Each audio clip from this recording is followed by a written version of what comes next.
গণতন্ত্রের উৎসবে মেতেছে পুরো দেশ। এবারের নির্বাচনে ব্যালটের মাধ্যমে রায় দিয়েছে সাধারণ মানুষ। প্রাথমিক ফলে ধানের শীষের জয় জয়কার। একটি নির্বাচিত সংসদ পাওয়ার দ্বারপ্রান্তে বাংলাদেশ। এই বিজয়কে কেবল একটি দলের বিজয় হিসেবে নয়, বরং গণতন্ত্রপূর্ণ উদ্ধারের বিষয়ে দেখছেন সাধারণ মানুষ।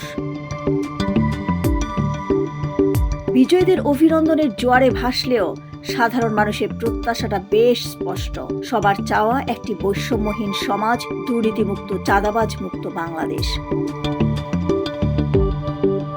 বিশেষ করে দ্রব্যমূল্যের লাগামহীন টানা ও বেকারত্ব দূরীকরণ এবং দুর্নীতিমুক্ত বাংলাদেশ চায় জনগণ। বিক্রেতারা বলছেন বাজার নিয়ন্ত্রণে নেই, প্রতিটি নিত্যপণ্যের দাম অনেক বেশি। ভোক্তাদের দাবি দ্রব্যমূল্যের বাজার মধ্যবিত্ত পরিবারের নিয়ন্ত্রণে থাকুক।